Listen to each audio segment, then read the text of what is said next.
Today's date is April 25th, 2026, and this is the North Platte here in Scottsbluff, Nebraska. You can see the shoreline. There's a little bit of recession from the high water mark, but for the most part, this river's pretty flowy.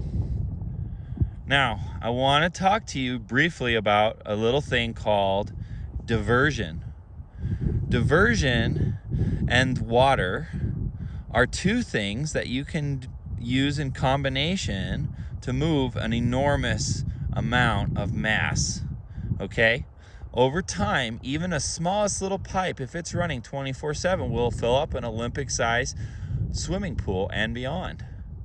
And that is because of the constant effect of the water flowing downstream. So, if you've got pipelines, some of which are underground, and you've got alternate routes, you can make it look like one river is bone dry by simply diverting to another river. And when I worked as a raft guide, I discovered much of the flow that we experienced in June, and again, it's April right now, but much of the flow we experienced in June was not the result of the snow like I thought when I first started working there. It was the result of them opening those locks. So there's another thing that can happen in the wintertime when you, or even the spring, when you open up those locks too soon and you let that water out from the high country, you let it flow downstream.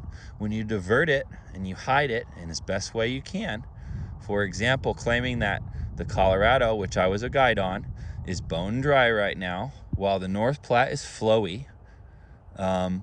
And if you open up those locks earlier than usual, even if you don't get the snowpack, those springs located in the mountains and elsewhere, all over actually, are going to contribute to the water no matter what you do, even when you get a dry year. And per my other HAARP video, there's also the concept of weather. If you can control when overcast happens, tornadoes, that kind of thing, you can also cause things like droughts, and you can play with people a little bit. You can play people. This river in April is flowing 24/7. I bet you those locks on both sides of the continental divide are wide open since the winter, in conjunction with intentionally reducing that snowpack for a season. I think you can't stop or change the weather forever. I think you can only bend it. And so when we get this, what they call monsoon season around here, coming up in the panhandle of Nebraska, you're gonna see that recoil. Even without the snowpack, you're gonna see the water coming down anyway next week. Hopefully, we'll see.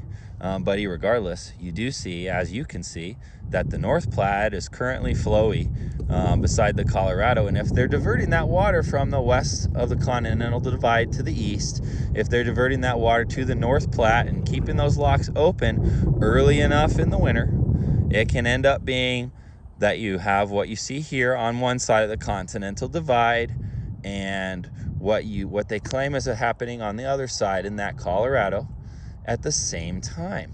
Diversion and the constant flow of water versus the responsible release of those locks later on in the summer when it's actually needed, instead of through the winter when it wasn't.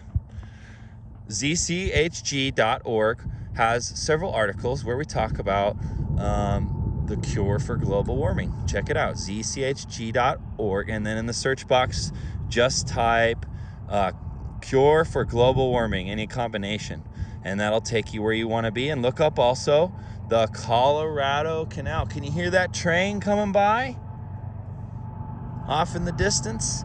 It's pretty cool. That train comes right by here soon too. Anyway, God bless, take care, we'll see you next time. ZCHG.org.